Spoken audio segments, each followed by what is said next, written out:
Estamos falando de COP30 aqui no JR 15 Minutos. Uma COP que segue movimentando Belém com líderes globais discutindo os caminhos para conter a crise climática e reduzir o aquecimento global. Bom, o debate de hoje é dominado pelo tema decisivo, que é transição energética. Durante uma das sessões de líderes, o presidente Lula afirmou que as decisões sobre energia vão definir o sucesso ou o fracasso na batalha contra a mudança climática. O setor é responsável por 75% das emissões globais, mas o uso de renováveis triplicou nos últimos 10 anos. Pela primeira vez em 2025, elas ultrapassaram o carvão como principal fonte de eletricidade no planeta. O Brasil está chegando a esse debate com 90% da matriz elétrica limpa e quer liderar uma transição para um futuro verde. Para a gente entender o tamanho desse desafio, eu converso hoje com Dan Levy. Ele é professor de Direito e Meio Ambiente da Universidade Federal de São Paulo e coordena o Observatório de Riscos Climáticos da Unifesp e é um representante institucional da universidade na COP30. E está falando com a gente direto de Belém. Então vamos pedir a compreensão de todos, porque é ruído, é barulho para todo lado. É ou não é, Dan? Bem-vindo, professor. Oi, Edu. Boa tarde para todas as pessoas que estão nos ouvindo. Eu agradeço demais o convite. Sim, estamos aqui diretamente na Blue Zone, aqui na COP30 em Belém do Pará, acompanhando aqui todas as discussões e todos os debates. Eu agradeço a oportunidade de estar aqui conversando com vocês. Nós é que agradecemos. Professor, a transição energética é vista como o coração dessa luta contra as mudanças climáticas. O presidente Lula disse que essas decisões vão definir o sucesso ou o fracasso, né? Por que a transição energética é considerada o eixo central do combate ao aquecimento global? Dá uma aulinha para a gente para começar. O que é transição energética, professor? Obrigado, Edu. Na verdade, o aquecimento global ele já é uma realidade, né? A crise climática é uma emergência e a gente deve enfrentar, a gente não tem mais opção. Nesse sentido, temos alguns instrumentos importantes para esse enfrentamento, como, por exemplo, o que está disposto no Acordo de Paris, que é o estímulo à transição justa. Esse instrumento é fundamental para compreender o que é transição energética, né? Ele reconhece também a necessidade de se implementar políticas de mitigação, adaptação, inclusivas e equitativas. Até porque os efeitos extremos das mudanças climáticas não recaem de forma proporcional a todas as pessoas ao mesmo tempo. Ele recai de forma desproporcional aos mais vulneráveis. Portanto, a gente precisa entender que essa transição, para ela ser justa, é uma transição do quê? Para quê? Né? Essa é uma pergunta importante. Para um modelo de desenvolvimento que utilize cada vez menos carbono, que seja mais inclusivo e sustentável. E que esse modelo adote, por exemplo, uma matriz energética cada vez mais renovável, como você falou no início aqui da nossa conversa. Uma matriz energética de baixo carbono, né? Uma matriz energética de baixo impacto e que não priorize combustíveis fósseis. Até porque, segundo o Observatório do Clima, mais de 90% das emissões globais de gases de efeito estufa vem da queima de combustíveis fósseis e de atividades relacionadas à produção de energia. Portanto, a palavra do momento, eu digo que é a descarbonização, né? Para entender a transição energética, a gente precisa compreender o que é descarbonização. E para isso, né, para isso que a transição energética ela existe, ela é considerada uma das principais pautas contra o aquecimento global, né? Aqui na COP30 é o que vai ser mais discutido, né? Por isso que a gente fala que é o coração da luta contra o aquecimento global, justamente porque ela é considerada uma das principais pautas, pois as nações ainda não conseguiram avançar concretamente nessa transição, de fato, né? O que está em jogo nesse momento, eu acredito, é como implementar isso, já que está previsto desde 2015 no Acordo de Paris, né? Como se implementa, como se garante de forma mais eficaz essa transição energética para reduzir essas emissões. Já se fala que essa COP é a COP da implementação, né? A COP da verdade, como foi dito inicialmente hoje aqui na plenária de abertura pelo presidente Lula, né? Portanto, nos próximos dias aqui da COP, a gente espera que as negociações possam avançar nesse sentido, né? De fato, que metas sejam alcançadas, metas de reduções sejam redefinidas, né? E principalmente que seja garantido maior responsabilização para aquelas nações que não cumprirem o que está disposto nos protocolos e nos acordos climáticos. Isso é fundamental para que a gente possa garantir essa transição energética justa. No episódio dessa segunda-feira, professor Dan, o professor Carlos Nobre nos disse que o Brasil tem um enorme potencial para essa transição energética e que consegue liquidar a fatura, ou seja, cumprir o Acordo de Paris antes do tempo pré-determinado. Eu lhe pergunto, por que ainda é tão difícil romper com o petróleo, com o carvão e com o gás? É verdade que de toda a energia que a gente faz no mundo hoje, que a gente produz no mundo, 80% ainda é dessa matriz? Olha, Edu, eu acredito que o mundo não depende de petróleo, carvão e gás, mas sim as empresas que exploram esses recursos, pois eles são mais lucrativos. Portanto, acredito que a dependência econômica impacta na questão política, né? E é preciso inverter essa lógica de mercado. A gente precisa do lucro, sim, óbvio, é claro, mas que ele não aconteça a qualquer custo, né? Tem que ser de forma sustentável, inclusiva, respeitando o meio ambiente, os ecossistemas.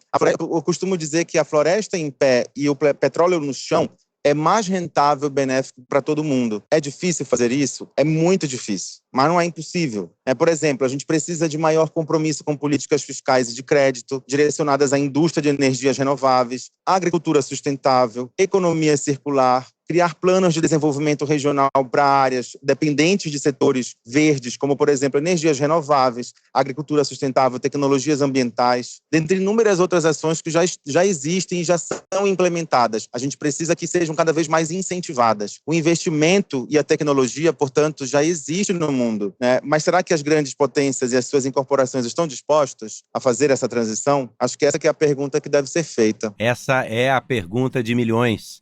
Agora, professor, o Brasil tem uma das matrizes mais limpas do mundo, né? Quase 90% da nossa eletricidade vem de fontes renováveis. Que papel, então, o Brasil pode desempenhar nessa liderança da transição? O nosso modelo pode inspirar outros países ou não é bem assim? Sim, eu concordo plenamente. A matriz energética brasileira, ela é formada por fontes renováveis e não renováveis.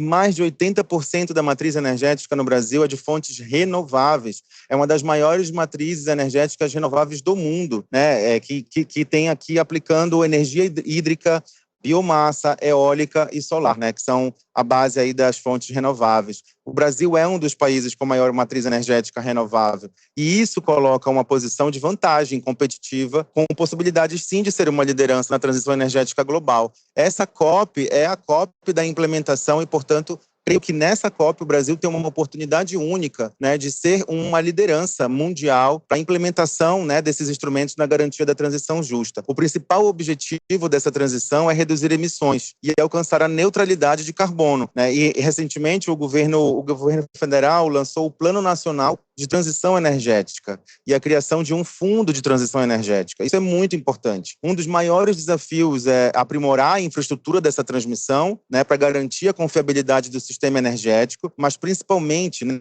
essa transição ela deve ser justa, garantindo a oferta acessível de energia durante essa transformação que a gente está vivendo, né, nas questões climáticas, principalmente para aquelas pessoas que mais necessitam. A gente ainda tem pessoas no Brasil que não têm acesso à energia, quanto mais energia limpa, né? Então, acho que essa é a grande sacada e acho que o Brasil tem total possibilidade de ser uma liderança mundial na implementação dessa transição energética. E aí que está o ponto da palavra justiça, né? Uma transição que seja justa, porque hoje nós temos algo em torno de 2 bilhões de pessoas no planeta que não têm acesso a combustíveis adequados para cozinhar, né? Cerca de 200 milhões de crianças estudam sem energia elétrica.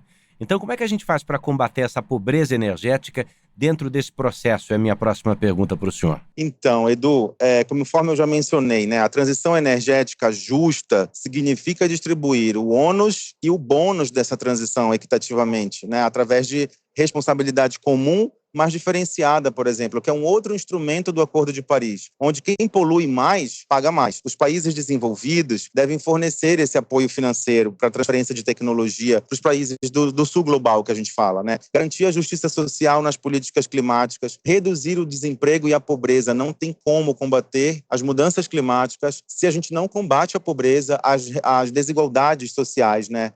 E regionais também, falando do Brasil. Essa transição para economias de baixo carbono, que sejam inclusivas. A transição ela só vai ser justa se ela incluir todas as pessoas nesse processo, nesse novo sistema, nessa transferência, né, de modelo de desenvolvimento. Isso é fundamental. E aí aqui eu tenho que falar, né, que a justiça social ela deve ser a base dessa transição, né, tendo em vista que as populações vulneráveis, como as populações tradicionais, as populações indígenas, quilombolas, ribeirinhas, elas sofrem muito mais com os efeitos extremos das mudanças climáticas, né? Justiça social e transição justa são justiça climática. Isso é muito importante, né? Para isso é imprescindível a participação dessas pessoas nas tomadas de decisão. né, dar voz a essas pessoas, isso é muito importante. Um exemplo que recentemente foi a Declaração de Belém de Combate ao Racismo Ambiental, né, que foi aprovado recentemente pelo governo federal. Acaba de ser aprovada essa declaração, reafirmando o papel da democracia, da justiça social, da dignidade dos povos e do desenvolvimento sustentável através de uma transição justa.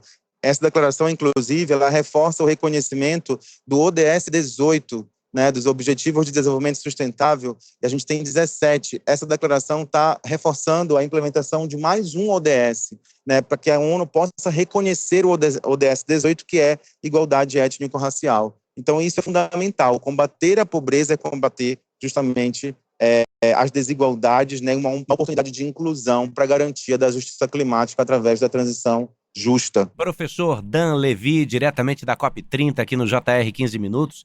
Professor, queria voltar ao começo da nossa conversa, quando o senhor falou sobre a possibilidade que temos diante dos nossos olhos e como é difícil colocar tudo isso em prática, né?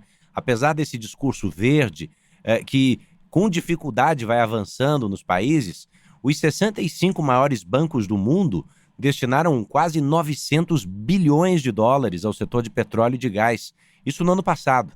O financiamento climático ainda está longe da escala necessária, professor? Olha, Edu, eu acredito que sim, né? O financiamento climático é o calcanhar de Aquiles para uma boa e eficaz transição energética. A gente precisa de recurso. Não tem como fazer uma transição justa sem recursos. Os recursos são fundamentais para a garantia de uma justiça social, de uma inclusão nesse processo, né? Então, o financiamento climático, ele precisa garantir que esses recursos sejam aplicados e direcionados para fontes renováveis de energia, né? O objetivo desse financiamento é fornecer recursos financeiros e técnicos para projetos e programas, por exemplo, que promovam a redução de emissões de gases de efeito estufa, a proteção contra impactos das mudanças climáticas, uma promoção de uma transição energética justa e sustentável. Isso inclui investimentos em energia renovável, obviamente, como a gente já falou, eficiência energética, agricultura climaticamente inteligente e a adaptação ao clima. Os países hoje dito desenvolvidos são os maiores poluidores e causadores do aquecimento global. Eles se desenvolveram à custa de muita degradação, a gente já sabe disso, está comprovado, à custa de muita destruição, exploração, desequilíbrio e violência. Portanto, eles devem arcar com a maior parte desse financiamento, porque eles que têm o recurso para aportar, né? E eles devem aportar para países em desenvolvimento que possam enfrentar essa crise climática que foi, inclusive, instaurada com muita exploração e com muita degradação pelos países desenvolvidos. Então, essa COP, eu acredito que tem uma grande missão de aprovar o aumento, né, do volume de recursos, melhorar esse financiamento climático, direcionar esses recursos para fontes renováveis de energia, né, o que não ocorreu na COP passada, né? Estamos ainda com baixo da meta, se não me engano, de 100 bilhões de dólares por ano, além da insuficiência de recursos, a falta de transparência, a padronização, né, no rastreamento desses recursos, para onde que esses recursos estão sendo direcionados, a gente não tem tanta transparência como esses recursos são aplicados. Né? A priorização da mitigação em detrimento da adaptação climática é fundamental. A gente não pode remediar o problema quando ele acontece. A gente tem que prevenir que esses problemas aconteçam. E, para isso, a gente precisa de recurso e bastante financiamento. Eu queria terminar dizendo para as pessoas que, apesar de todos os números desagradáveis com os quais a gente convive, em 2025, agora, pela primeira vez, as fontes renováveis, não, professor, devem se tornar a maior fonte individual de eletricidade no planeta, superando o carvão.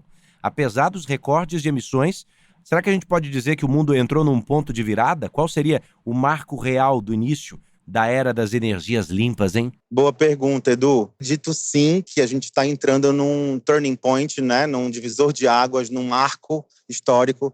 Eu acredito muito e tenho muita fé que essa COP estimule esse ponto, né, essa virada. Eu acho que essa COP tem toda a possibilidade, por ser num local, né, que é a Amazônia, está acontecendo numa cidade que, Belém do Pará, a capital da Amazônia, tem muitas possibilidades de mostrar o que é feito aqui na Amazônia, o que a população indígena, quilombola e ribeirinha já produz de tecnologia ambiental, de tecnologia verde, de tecnologia sustentável, né, inclusiva, equitativa, né, com justiça social, priorizando, né, atividades equilibradas, né, com a natureza, com o meio ambiente.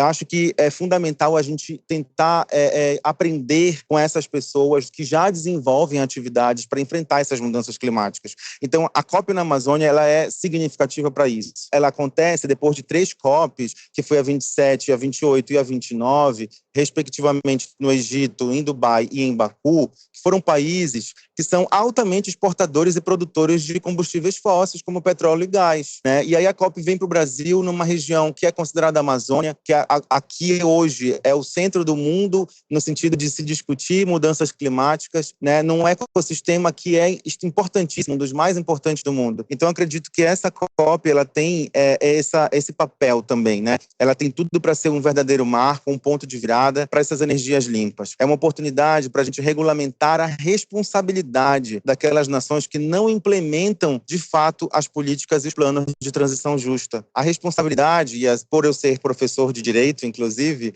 a responsabilidade no âmbito climático ainda é algo que a gente precisa avançar. E por que não a criação, por exemplo, de um tribunal ambiental internacional, como alguns juristas já propuseram aqui no Brasil? Isso pode estimular demais a reparação no âmbito de litígios climáticos, né? A gente precisa avançar nesse ponto para garantir, de fato, né, essa transição. Caso contrário, não seria possível. É isso mesmo, professor. Então, a sorte está lançada. E assim estamos finalizando o 2º episódio da nossa série especial COP30, a Amazônia no centro do mundo. E eu agradeço ao professor Dan Levy, professor de Direito, de Meio Ambiente da Universidade Federal de São Paulo, inclusive representante da Unifesp na COP30, de onde ele fala conosco nesse instante. Professor, o senhor que coordena o Observatório de Riscos Climáticos da Unifesp, muito obrigado e seguimos em contato. Obrigado, Edu. Até mais.